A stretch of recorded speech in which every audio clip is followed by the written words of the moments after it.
భూమికే దేవుడు నీళ్ళ మీద పునాదిని వేసిండు. హల్లెలూయా. మన దేవుడు నీకెందుకు పునాదిని వేయడు? ఎందుకు? ఆ విశ్వాసం. గట్టిగా చెప్పగలమా? విశ్వాసంగా వేయండి. దేవుడు జలముల పైన భూమికి పునాది వేసిండు. ఇదిగో 6 నెలల కమ్ము అనే దేవుడు చదువు.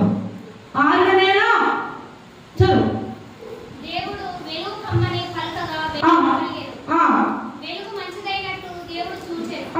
దేవుడు వెలుగును చీకటిని వేరుపరిచాడు. ఇక్కడ భూమికి దేవుడు పునాది వేసిండు. ఓకేనా? పునాది వేసినటువంటి దేవుడు కూర్చున్న నీకున్న ప్రతి ఆలోచన దేవుడు తెలదా?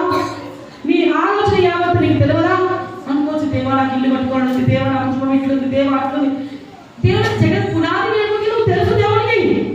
నీకు ఏదైనా బాధ వచ్చినా, శ్రమ వచ్చినా, వేదన వచ్చినా, కష్టం వచ్చినా ఒక్కటే, మనుషుల వైపు చూడకు. హల్లెలూయా. జలములపైనే పునాది వేసినటువంటి దేవా, జగత్ పునాది వైపు నీకు తెలుసా దేవా? నా బ్రతుకు మొత్తం నీకు తెలుసయ్యా. నా జీవితం మొత్తం నీకు తెలుసయ్యా. ఇదిగో నా యొక్క ప్రతిదీ కూడా నీ చేతికి అప్పగించుకుంటానయ్యా. హల్లెలూయా.